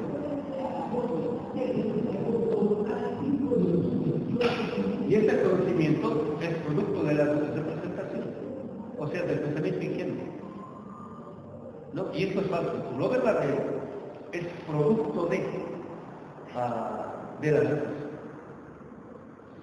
¿no? Por eso necesito hacer ciencia y yo filosofía para tener acceso a lo verdadero. La diferencia que Marx dice acá es lo siguiente. Ese tipo de determinaciones, de ser humorista, ¿no? Aparecían como, digamos, las más evidentes en sentido inmediato, pero digamos situacional y ocasional. Esto no quiere decir que no existía, existe aquí también. Lo que pasa es que no aparecía de modo evidente. En ese sentido, no es una creación del pensamiento, sino es un reconocimiento de lo que aquí aparecía de modo encubierto y aquí estamos poniendo en su debido lugar, que es lo fundamental. ¿Sí se entiende? No es lo mismo. ¿No? Por eso, decía, en parte Hegel tiene razón, no solamente en parte, ¿no? Entonces, él piensa, así como la filosofía moderna y la ciencia moderna, de que la producción de la verdad, en este caso de lo real, es producto del pensamiento, ¿no? Producto de la mera representación o de la ingenuidad, pensamos que ser mexicanos es el Chivas o de la América, ¿no? Pero producto del pensamiento, o sea, ¿no? Pues hemos llegado a la verdad y la verdad está en el lenguaje y en la comida, ¿no? Que si no hubiese sido por eso no hubiésemos llegado a eso. Entonces, en el mundo de la vida cotidiana eso es constitutivo y fundamental, solamente que no aparece de modo evidente. El hecho de que no aparezca de modo evidente no quiere decir que sea constitutivo y fundamental. Entonces, la filosofía moderna y la ciencia moderna han construido un tipo de verdad, ¿no?, que para ellos aparece como lo fundamental, en la cual nuestra realidad sigue apareciendo como negada, encubierta y obnubilada. ¿Sí se entiende? Y entonces necesitamos otro tipo de pensamiento para hacer eso evidente. No es que no exista, existe, pero está existiendo de modo encubierto. Por eso no todo método conduce al mismo lugar, o sea, al mismo tipo de conocimiento. ¿Sí se entiende esto que estoy diciendo? ¿No? O sea, Hegel conduce a un lugar, Marx conduce a otro lugar. Es lo que estoy diciendo, ¿no? ¿Sí se entiende, compañeros, esto?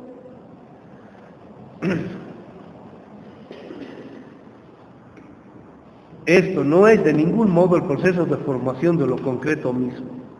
Ya existe, aunque no sea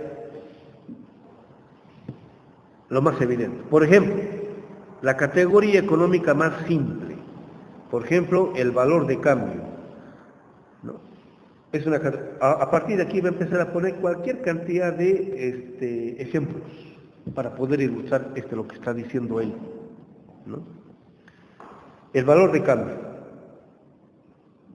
es una categoría, una determinación simple, ¿no? Esta categoría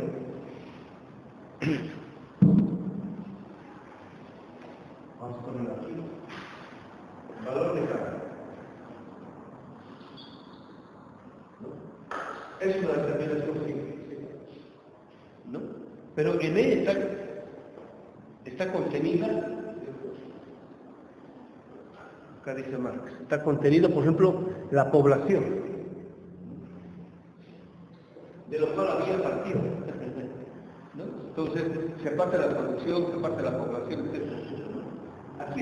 Aquí la determinación simple está contenido la población, la producción, el consumo, la mercancía, el intercambio, el dinero, el capital. Aquí está contenido. Y así sucesivamente, como se llama, en todas las otras determinaciones, pero no del mismo modo. Por eso no ocupan el mismo lugar en el proceso de reconstrucción. De ahí es que metodológicamente esta era la reflexión de Semmelmann, ¿no? Y de ahí es que en Semmelmann existe una propuesta epistemológica seria, ¿no? Una cosa es identificar a este tipo de concepto o categoría, en el caso de la totalidad, con algo, digamos con lo general, que sería la concepción de la totalidad en sentido ontológico, ¿no? Y otra cosa, dice Semmelmann, a propósito exactamente de esta cita, en esa determinación simple está contenido todo esto. Entonces dice, y otra cosa es concebir al concepto de totalidad, ya lo estoy despegando de acá, en sentido epistemológico.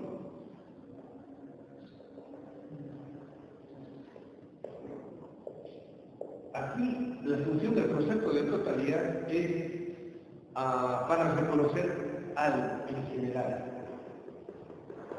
¿no? Aquí el concepto de totalidad en sentido epistemológico es para ya no reconocer, sino conocer algo en específico. Entonces, si aquí agarraba a la población o a la producción en general como totalidad, nos dice la verdad.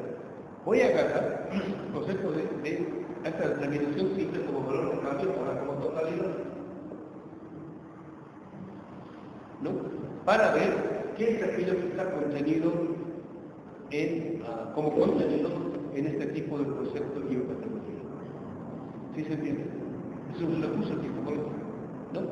Cuando yo hago este tipo de recorte, ahora, antes era mi problema, ahora es mi problema. ¿No? Entonces, a eso ahora todo el sentido de la totalidad. ¿Qué conviene?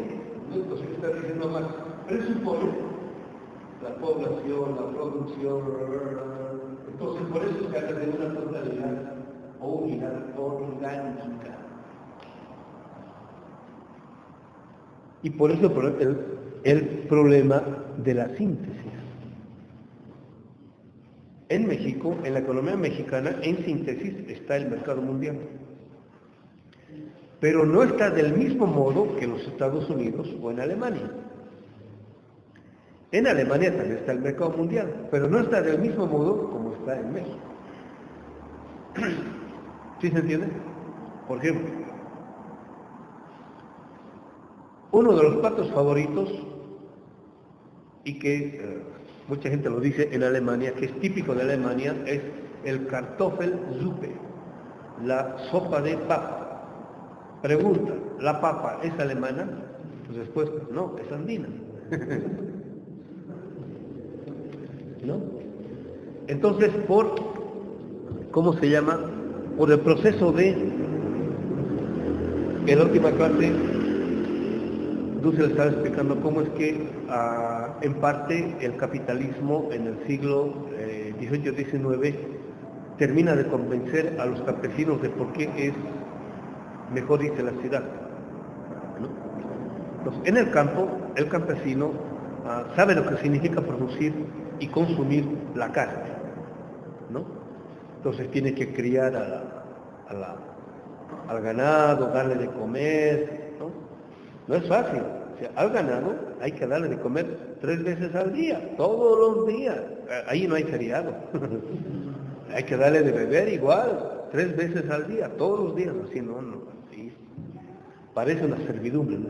Tienen que, mientras otros están en vacaciones, en una fiesta, etcétera, etcétera, ¿no? Entonces hay que darle de comer, y así. Entonces, al final, después de unos años, está la vaca, ¿no es cierto? Y se la puede carnear y se come, ¿no? Se vende una parte, y eso quiere decir que, digamos, se tiene carne como una vez cada 2 o 3 meses. Digo, cada 2 o 3 meses se tiene, digamos, carne, ¿no? Y se guarda, se hace secar, alcanza un poquito y ya todo eso. Entonces cuesta caro, por decirlo. Entonces van los campesinos como inmigrantes a la ciudad, ¿no? Y vamos a suponer que en el campo el kilo de carne estoy inventando, 250 pesos, y por eso estaba caro, porque es lo que cuesta producir. Van a la ciudad y se encuentran con que la carne está a 100 pesos el kilo. Barato, ¿no? Ahora dice, ¿cuál es el fenómeno? ¿No? Hay carne argentina, ¿no? que está yendo baratísima, cualquier cantidad a Inglaterra, ¿no? Porque hay grandes pastizales, etcétera. Pero no solamente está yendo carne, está yendo papa, está yendo jitomate, está yendo chocolate, está yendo y así sucesivamente, cualquier cantidad. Entonces, gracias a eso, pueden diversificar su dieta y encontrar que las pocas cosas que tenían en el campo y que costaba mucho producir, ahora hay cualquier cantidad en la ciudad y cuesta más barato, ¿no? Pero no cuesta más barato porque esa sea la bondad de la ciudad, sino porque hay una transferencia, ¿no? De valor, vida, no solamente humana, sino de la naturaleza, de tercer mundo a primer mundo, pero sistemático, ¿no? hasta antes de el siglo XVII, XVIII, ¿no? Solamente en las mesas de la monarquía había arroz, que costaba carísimo llevarlo desde el Medio Oriente, desde el Extremo Oriente hasta Europa. Después de eso, con las colonias, no solamente españolas, sino también francesas e inglesas, ¿no? Entonces, se diversifica, pues, hasta de este lado se produce la caña de azúcar, el arroz, etcétera, etcétera, y de pronto llega a Europa cualquier cantidad de barato. Entonces ya no está solamente en las mesas de la monarquía, sino también está del proletariado, ¿no? Entonces hay las transferencias sistemáticas, ¿no? Y ahora para ellos es, digamos, habitual y común tener, digamos, lo mejor en cuanto a alimentación del tercer mundo en las mesas del primer mundo. Y ahora es algo, digamos, cultural, ¿no? A ver, por decir, digamos, ¿no? La pizza y la pasta italiana, ¿qué sería sin el jitomate? ¿El jitomate es italiano? ¿No ves? Sí se entiende, ¿no? Pero ahora en ellos es un fenómeno cultural, ¿no? Y la pizza la exportan bueno, todo el mundo sabe que la pizza es italiana, ¿no? Y ojo, las pastas son chinas, pero todo el mundo piensa que son italianas, ¿no ves? ¿Sí?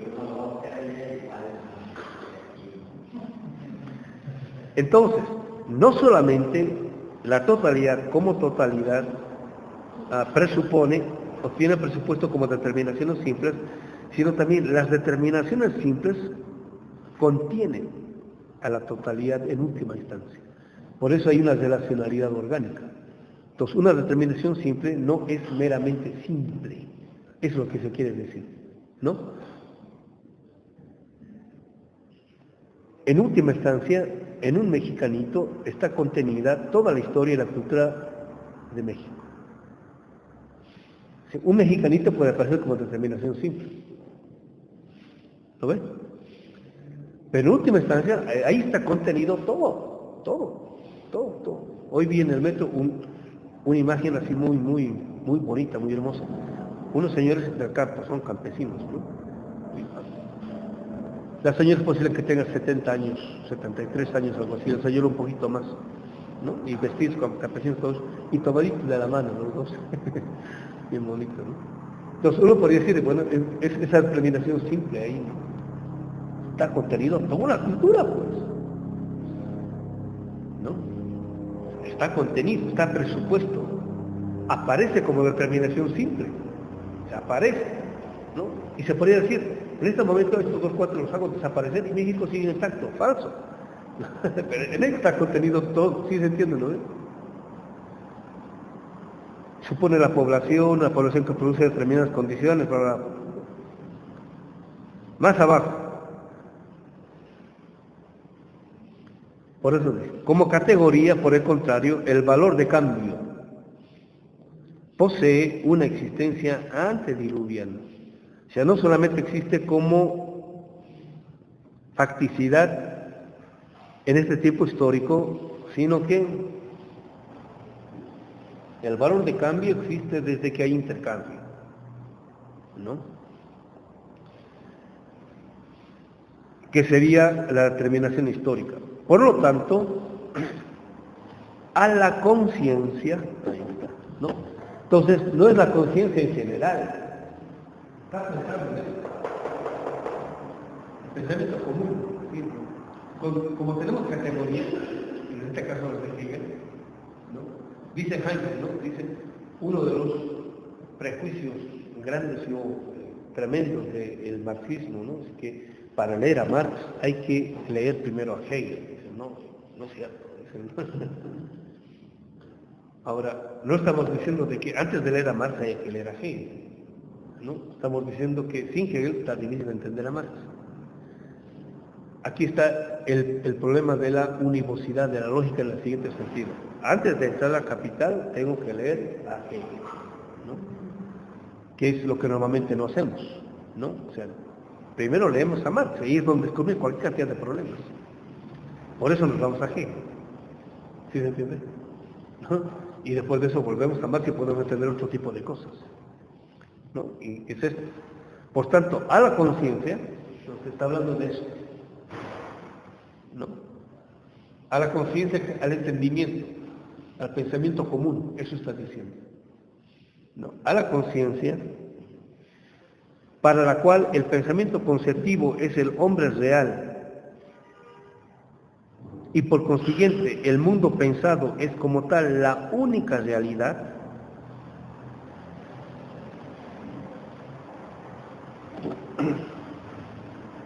ha hecho esta conciencia, ha hecho este proceso de elevación y ha llegado a este tipo de resultados. Entonces, esto es lo único verdadero, ¿no? En este sentido, y en general, los hegelianos dicen esto: si quieres ser libre, léete a Hegel, o si no, a filosofía. Entonces, quien no es hegeliano o quien no es filósofo no es libre, es cualquier tonto. Está aquí. ¿Sí me entiendes? ¿No? O sea, porque para ser libre tienes que tener autoconciencia. Y solamente vas a lograr autoconciencia con que sea Hegel, vas a ser libre. ¿No? Entonces, tú puedes decir a toda la realidad cómo debe ser, qué debe hacer, qué no debe hacer, etcétera, etcétera. Nadie te puede decir a ti, porque tú has hecho todo este tipo de ascenso, lo que un ser humano debe hacer. Tú sabes lo que debe ser, lo que es, lo que no debe ser, etcétera, etcétera. ¿No? Porque aquí está el hombre verdadero, que este es el mero mero, el que es cabezón, por decir, ¿no? El resto, no. ¿Sí se entiende? El movimiento de las categorías se le aparece como el verdadero acto de producción, ¿no? Entonces, el movimiento de las categorías quiere decir cuando yo estoy conociendo. Eso es lo que realmente produce. ¿Y qué produce? La realidad, ¿no? En el sentido de que ahora sí sé, ahora sí conozco, ahora sí sé dónde estoy. Y por eso la vida tiene sentido, ¿no? Entonces, ¿qué da sentido a la vida? El conocimiento, ¿no? Y es el proceso de inversión, ¿no? Y este es el proceso de la modernidad, este es el proceso de la formalización, este es el proceso de la universalización, este es el proceso del conocimiento que en la modernidad adquiere el trabajo conceptual, ¿no? Sin el conocimiento científico y moderno eres nada, porque ese es el que te va a decir quién es, ¿no? Entonces, para saber lo que soy tengo que estudiar filosofía, ¿no? O psicología, ¿no? O para saber lo que es la sociedad. Pero lo único que voy a conocer, ¿no? Es la sociedad moderna. Porque en el caso de escribir todo el proceso de conocimiento de la ciencia moderna es justamente para conocer este tipo de contenido. Entonces, si sigo yo esta reflexión metodológica, voy a llegar a la conclusión.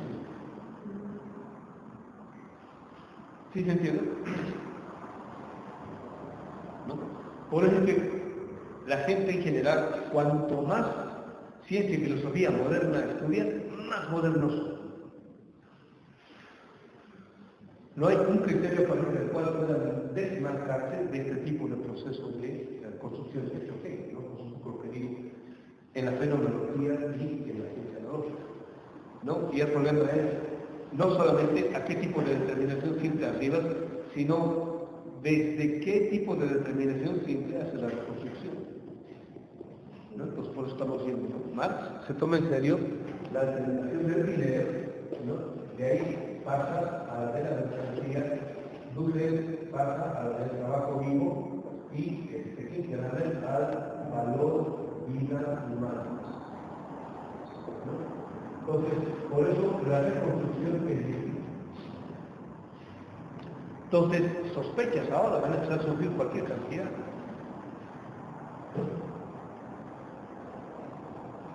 Yo presumo que, bueno, no sé cuándo se terminará de publicar toda la correspondencia de Marx y Engels, ¿no? Ahorita está hasta el 67, nada más todito. ¿no? Pero en adelante no está, pues. Pero, por ejemplo, este tipo de datos, ¿no?, entre los cuales se está hablando, Marx está diciendo, no, tengo que rehacer completamente el capital ahora, ¿no? Entonces, tampoco vamos a llevar a otro Marx definitivo, ¿no? Sí se entiende, ¿no? Se va a llegar hasta un tipo de Marx, y después de eso, las siguientes generaciones, ¿a qué tipo de Marx también llegarán? O sea, ¿a qué tipo de reconstrucción, digamos, de la totalidad, como reflexión a partir de, bueno, qué tipo de determinaciones, ¿no? Yo, bueno, voy a hacer sistemáticamente la reconstitución de la totalidad que se deduce de la obra de Hinkelhammer, el valor vida humana, ¿no? Entonces, en ese sentido, este último dato que lanza Heinrich se me hace relevante en el sentido de que Marx estaba más preocupado en describir el tomo 1 que publicar el tomo 2 y el tomo 3, porque es el más metodológico, ¿no? Entonces, es posible de que ahí haya un replanteamiento de el modo como es que las determinaciones simples no solamente aparecen, sino la reconstrucción de ellas, ¿no? Entonces, un poco lo que decía, a partir de el trabajo de Ivan Dussel, la reconstrucción que se hace es la de la crítica de la modernidad, y en Hinkelhammer sería los criterios gracias a los cuales se podría hacer una transición a algo distinto de la modernidad. Y eso es mucho más complejo, ¿no? Y ahorita lo que necesitamos, yo creo que es eso, ¿no? Aparte de la crítica de la modernidad, necesitamos tener criterios para saber en qué sentido podemos reorientar más allá del capitalismo y de la modernidad. Eso es lo urgente ahorita, ¿no? O sea, en amplios sectores hay mucha conciencia de que esto ya no funciona. Esto que dice el capitalismo y la modernidad ya no funciona. Entonces, bueno, ¿en qué sentido vamos a seguir en adelante?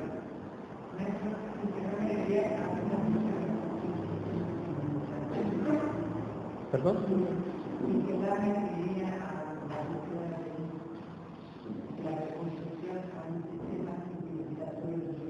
No. A los criterios con los cuales eso sería posible. Porque ahorita no se puede definir a priori qué es aquello que va a hacer. Entonces necesitamos criterios como para poder evaluar con sentido en qué medida lo que estamos haciendo es realmente más allá de la modernidad o no, o una recaída. ¿No ves? Ahorita todo lo que se está haciendo es una recaída. Por eso el capitalismo sigue vivito y coleando.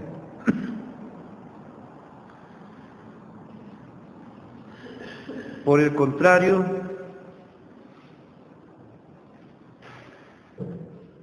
es un producto del trabajo de elaboración que transforma, bueno, esta es la reflexión, ¿sí? Para los hegelianos, al momento las categorías se le aparece como el verdadero acto de producción. En realidad, el verdadero acto de producción es la producción de la vida. Ese es el verdadero acto de producción. Ahí lo que se produce es en concreto, bueno, en concreto no representado, así sería, ¿no? En concreto no representado todo, que posteriormente, por reflexión, lo vamos a representar, ¿no ven? Que si no fuese eso posible, sería imposible la producción de representaciones de lo concreto, como síntesis de múltiples determinaciones.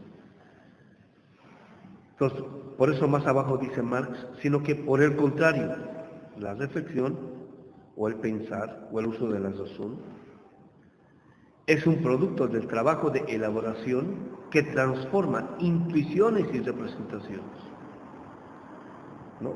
Esto de que el mexicano es mexicano porque es del Chivas o del América, o el mexicano es mexicano porque habla como mexicano, bien chido, o porque come, o porque sabe qué tipo de tacos, por decir, ¿no? O qué torta es torta. ¿Qué sabe? Son intuiciones, ¿no ves? Entonces dice, es un producto del trabajo de elaboración que transforma intuiciones y representaciones en conceptos. Ya sabemos lo que es el concepto, ¿no ves? Es el conocimiento de algo.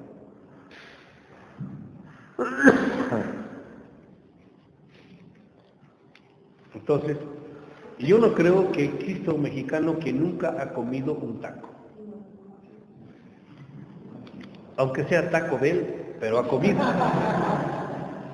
Porque en Estados Unidos hay muchos mexicanos que comen Taco Bell, ¿no? Yo no creo.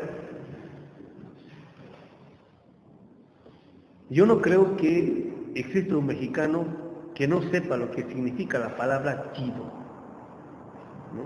O existirá. ¿No? Pues está difícil, ¿no? Uno escucha, aunque no lo pronuncie, sabe el sentido de eso. Sabe lo que y se ríe, ¿no? ¿Sí se entiende, no ves? Bueno, ahora, ¿qué significa eso? ¿Qué quiere decir eso? Eso es convertirlo en un concepto, ¿no? El todo, tal como aparece en la mente, como todo del pensamiento, no, el resultado, aquí sería el problema ontológico, es un producto de la mente que piensa y que se apropia el mundo del único modo posible, ¿no? Que es, ¿cómo se llama? Por reflexión, por conocimiento, ¿no? Entonces, los que decimos que hacemos ciencia y o filosofía, tenemos esa responsabilidad. Y si no hacemos eso, es porque somos meros charlatanes. Entonces, el mexicano que dice que ha estudiado filosofía o es filósofo y que no sepa este tipo de conocimiento fundamental que hace de que el mexicano sea lo que es un mero charlatán. O sea, Hegel sabía muy bien lo que era ser europeo, moderno, alemán, germano, latino, romano, etcétera, etcétera, porque había hecho una historia de todo eso. Es la filosofía de la historia. ¿Sí se entiende, no? Es la crisis de la filosofía en América Latina, ¿no? La facultad de filosofía discute cualquier cosa menos nuestros problemas existenciales, ¿cómo se llama? Fundamentales y o fundacionales. Por eso la crisis de sentido.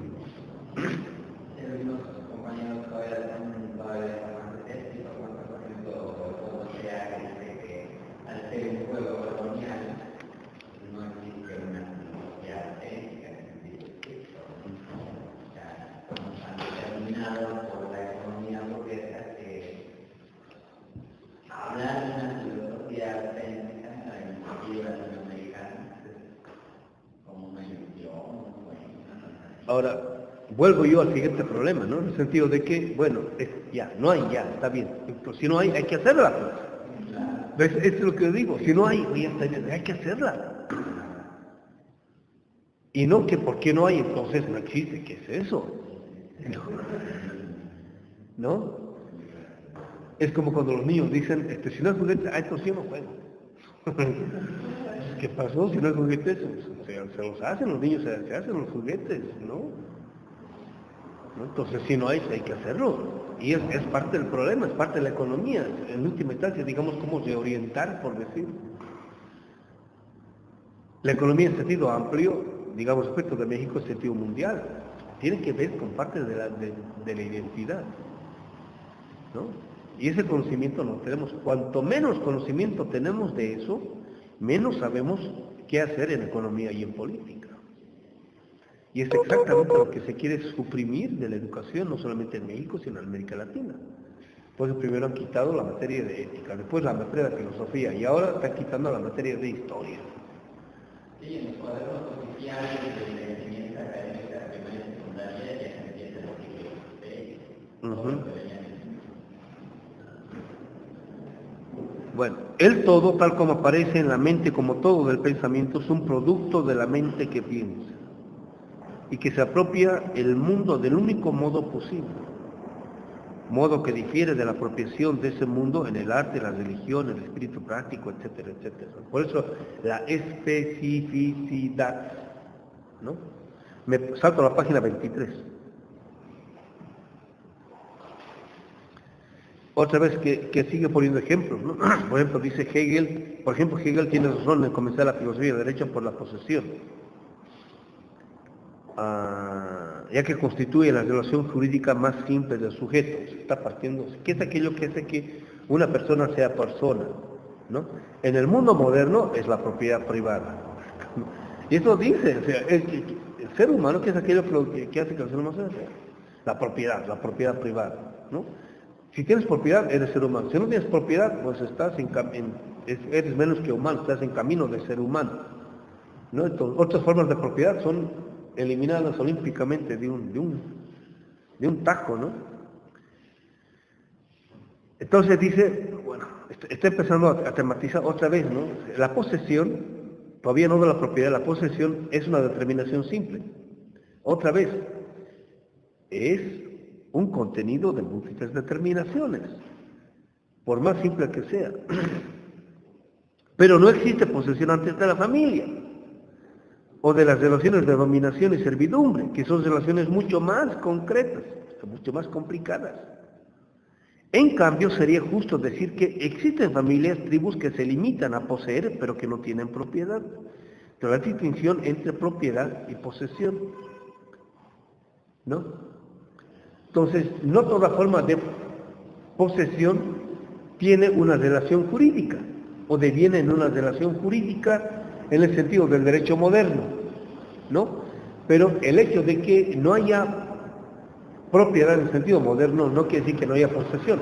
Y la posesión es el momento constitutivo de una forma en concreto de propiedad, ¿no? Entonces, en el mundo moderno, yo estoy poseyendo esto mientras no tenga un papel, una relación jurídica explícita que diga que esto es mío, entonces esto no es propiedad mía en sentido sí. Yo puedo tener mi casa y vivir en mi casa y nadie molestarme, pero si no tengo los papeles, no es mi propiedad, pero poseo el lugar, estoy en posesión. Mucha gente me lo pudo reconocer, pero para el Estado o para la legalidad es como si no tuviese propiedad, ¿sí se entiende? Entonces, el momento constitutivo de una forma de propiedad es la posesión, ¿no? Y el desarrollo de la posesión es la relación jurídica que deviene en propiedad, y así sucesivamente. Poco más abajo, puede imaginarse un salvaje aislado que sea poseedor en el sentido de posesión, pero en este caso la posesión no es una relación jurídica, ¿ve? Y la relación jurídica empieza o se da en el ámbito de lo que sea la relación, otra vez no, nunca tematizar a un individuo en tanto que individuo, sino en tanto relación, siempre en tanto relación. ¿Con qué está? ¿Cómo se llama? Está relacionado.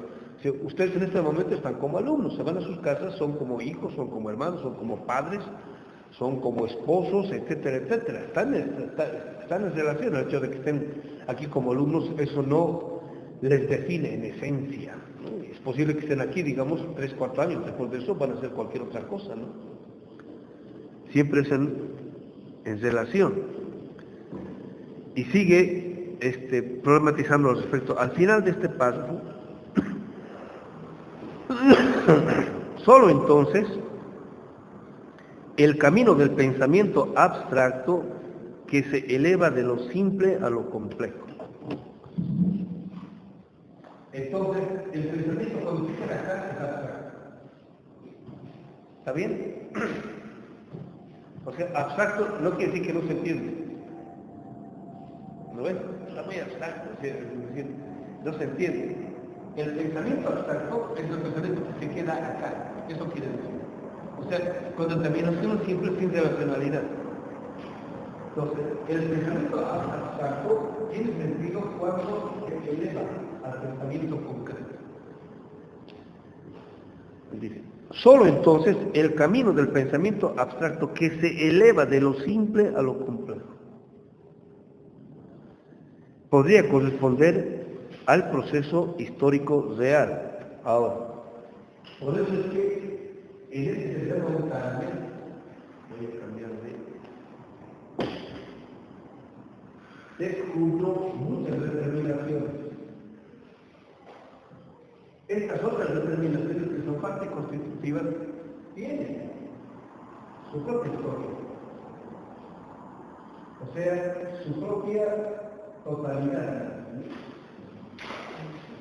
su propio pensamiento. Esta es una totalidad situacional ubicada en el tiempo y el espacio, que vamos a suponer el siglo XIX, el tiempo de Marx, ¿no es cierto? Pero, como está tematizando aquí el problema de la propiedad, ¿no? Entonces, me remite a su totalidad histórica, en este caso, digamos, de la propiedad a la posesión y a las formas de ella, etcétera, etcétera, ¿no? En esa medida, puedo hacer una reconstrucción no solamente del modo como aparece en este tiempo esta totalidad concreta, sino que cómo es que históricamente se ha ido constituyendo para conocer la especificidad de ella, y entonces descubrir el misterio de ella. Más adelante va a ir mostrando cómo es que en la sociedad moderna no solamente está encubierta, sino presupuesta todas formas de comunidad. ¿Qué tal? No es que, ¿cómo se llama?, desaparece, sino que necesita estar negada sistemáticamente, ¿no? Y en ese sentido desaparecer. Pero no puede desaparecer del completo, porque si desaparece por completo, estoy hablando en el lenguaje de Marx más allá de Marx, si desaparece por completo, desaparece la vida, y si desaparece la vida, el capital ya no tiene de dónde chupar. ¿No ve que es un vampiro? Si el vampiro no es tan tonto como para matar a su víctima, tiene que dejarla con vida, de tal modo que tenga de dónde chupar sangre, porque si la mata ya no tiene de dónde chupar sangre, entonces se muere. Entonces el capital es como un vampiro, entonces no puede erradicar completamente toda forma comunitaria de vida, pero sí tiene que negarla. ¿Sí se entiende, compañeros? Bueno, nos detenemos acá porque eso nos acabó el tiempo.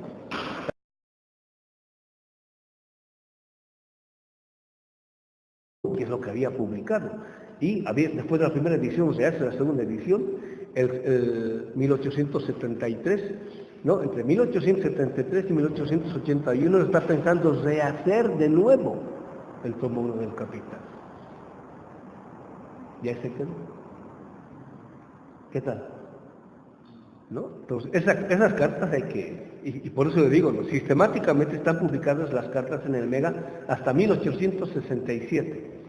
Después de 1867, toda la correspondencia, margenio, todo eso, está publicado una que otra cartita, y de las cartas están así secciones, ¿no? Digamos, lo que tiene que ver con el capital, o con, etcétera, o con la segunda internacional, o con la primera internacional, tipo de cosas, nada más, ¿no? Y después el resto no está, y a veces uno necesita el contexto para poder entender ese tipo de cortes, ¿no?, que se han hecho de las cartas. ¿Sí se entiende? Yo en personal que la tarea de conseguir el capital, conseguir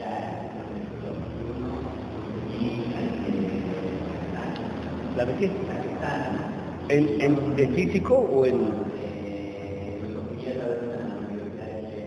¿Pero en físico o en PDF? Ah, sí, hay en internet el PDF, el tomo 1 y el 2. En la ventana nada más aparece el tomo 1 en dos partes y el libro 2 nada más. Sí. Es la misma promesa, ¿no? Sí. Pero también me encontré de los títulos de la teoría de la actualidad, pero no, tampoco vale la pena, o si había que estar. Sí vale la pena. No, son buena introducción, todo eso. Ahora, hay que revisar para que no te la cuenten. O sea, si eres serio, tú vas a revisar para que no te la cuenten. Entonces, cuando trabajemos la cosa, entonces tú vas a decir, no, esto trata de esto, loco. No, tú no puedes esperar que te la cuenten. Tú personalmente tienes que... Y eso es un segundo detalle que está también ahí, y que aparece así sumamente sugerente, es el siguiente. Y esa carta yo la voy a buscar. Dice una carta de 1881 que le escribe Marx a Danielson, ¿no? Porque Danielson está con la publicación del tomo 1 del Capital en ruso, pero a su vez quiere otra edición, ¿no? Entonces le hace una serie de consultas a Marx. Ahora, ¿qué dice Marx al respecto? Entonces ahí está, dice Heinrich. Entonces, yo voy a agarrar, esa carta nunca la he leído y nunca la he, ¿cómo se llama?, escuchado citada por nada. En 1881, ¿no? Ya va a morir Marx. En año y medio más o menos, ¿no? Va a morir Marx y le dice, ¿no?, a Danielson, palabras más, palabras menos. Si quieres una nueva edición del tomo 1 del Capital, una nueva edición, habría que reescribirla completamente, porque yo es lo que estoy haciendo. O sea, no estuvo conforme ni con la segunda edición. Estaba trabajando en la tercera edición, Marx, del tomo 1 del Capital. Estaba rehaciendo el argumento. Y dice que eso está en, ¿cómo se llama?, en el tomo 6 de la segunda sección del Capital. Eso voy a revisar todo eso. ¿Qué les parece? Entonces, si fuese así, se sostiene lo que dice Hinkeland, en el sentido de que el tomo 1, que es lo que ha publicado Marx, no publicó el tomo 2, el tomo 3, entre el 67 y el 83 son casi 15 años. Él estuvo trabajando, pero no los publicó, y pudo haberlos publicado. Pero él estaba preocupado con el tomo 1. ¿Qué dice ¿cómo se llama? El Heinrich. Si es que el marxismo del siglo XX, desde el 60 en adelante, dice que la contradicción fundamental en el Capital, en Marx, es la contradicción entre valor y valor de cambio, bueno, hay que ir a los textos para ver si efectivamente hay eso. Y él dice, yo he leído todito, toda la segunda sección, y en mi opinión, es posible que esté equivocado, pero eso no es la contradicción fundamental. ¿Qué tal? Si es así, hasta Bolívar parte de eso. No se parte de un tipo de partido, es un tipo de discusión que tiene que ver con un tipo de método. Entonces nosotros estamos reflexionando todo el método que va a devenir en un tipo de recepción, y ahí vamos a descubrir otro tipo de contradicciones fundamentales. ¿Sí se entiende, no? Y para entonces, para la teoría de la sexualidad, ¿cuál podría ser un libro? Bueno, solamente hay dos traducciones, la de Wenceslao Rosés y la de Manuel Sacristán. Yo quisiera la de Manuel Sacristán. A un alumno le dije, ¿no?, consígueme por Manuel Sacristán los Grundrisse, la teoría de la plusvalía y el Capital. Y está buscando ahí con los libros viejos, ¿no? Igual, para que no me la cuenten, ¿no? ¿No? Hay ediciones anteriores a la de, ¿cómo se llama?, del Fondo de Cultura Económica, pero no me parecen confiables. Yo los he visto en Bolivia, ¿no? Están como en 7, 8 volúmenes, chonchonones, así, y no me parecen muy confiables. Y además, los traductores es gente que, digamos, no conocía bien la obra de Marx, ¿no? Entonces, lo del Fondo, lo del siglo XXI y lo de Sacristán, lo de Grijalvo, ¿no? Ahora, yo no conozco la verdad la edición de acá. Yo la he visto ahí, ¿no? Pero, o sea, yo no la he revisado, ¿no? Entonces habría que revisar también. Entonces dice ahí Heinrich dos detalles que me llaman mucho la atención, que por eso leo. Mientras uno está trabajando ese tipo de cosas, tiene que saber qué se está pensando a nivel mundial. Eso es siempre fundamental. Dice, ¿no?, en la década del 60 y del 70 hubo una pequeña primavera marxista académica, en el sentido de que Marx se leyó en la academia. Una pequeña primavera. Y producto de esa pequeña primavera hubo cierto tipo de teorizaciones relativas a Marx. Una de ellas es la siguiente. Dice, en ese entonces se creó y difundió con mucho éxito la idea de que la contradicción fundamental en Marx es entre valor y valor de cambio. Y él dice, ¿no?, es cierto que Marx dice, habla al respecto, ¿no?, pero cuando uno lee la obra en completo, o sea, la segunda sección, nunca encuentra que en Marx esa sea la contradicción fundamental. ¿Sí se entiende? O sea que decir que eso es lo fundamental en Marx es producto de una visión de Marx que procede de un tipo de método que se ha deducido de la obra de Marx, que es fundamentalmente en torno de la contribución a la crítica de la economía política. ¿Sí se entiende? ¿No? Entonces, si nosotros hacemos otra recepción del método de Marx, lo que vamos a descubrir como fundamental en la obra de Marx va a ser otra cosa. ¿Sí se entiende, no? ¿No? Y hay una ventaja existencial en el sentido de que estamos en el siglo XXI con otro tipo de problemas y con otro tipo de recepción de la obra de Marx. Primer detalle, está sumamente interesante, es sumamente sugerente. A partir de eso, bueno, el tercer libro de Dussel se llama Hacia un Marx definitivo, o el Marx definitivo.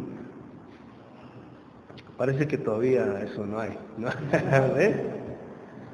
Bueno, continuamos con el tema del método. Está muy bueno el tema del método. Las implicaciones que va a tener. No sé si vieron, en Rebelión salió un artículo de Heinrich. Creo que el sábado salió. Una pregunta, creo que se va a pedir su micrófono. A ver. Ahora sí. Ahora sí se escucha. Ahora está bien, bueno. Sí, sí. Entonces, en Rebelión salió un artículo de Heinrich. Sí, es un artículo. Y creo que está publicado también en Marxismo Crítico. Y es a propósito de un evento que hubo sobre el marxismo en Alemania. Y él hace una pequeña historia del marxismo en el siglo XX. Está muy interesante, leerlo. Heinrich. Tal vez lo puedan publicar en la página, pero yo le voy a escribir a él preguntándole por la versión suya, porque dice que han traducido los del marxismo crítico, ¿no? Entonces, él, y fíjense por qué va a ser clave volver al problema del método. Porque en el siglo XX hubo un trabajo sobre el método, y ustedes saben, básicamente Althusser y compañías, ¿no? Y el marxismo soviético. Y ahora tenemos grandes sospechas para decir que ese no ha sido el método, ahí no está el método, ¿no? Producto de ese método se tiene tal o cual tipo de lecturas, que es un poco lo que hemos visto acá, ¿no? Entonces, una reflexión relativa al método permite un tipo de recepción de una obra, en este caso como la de Marx.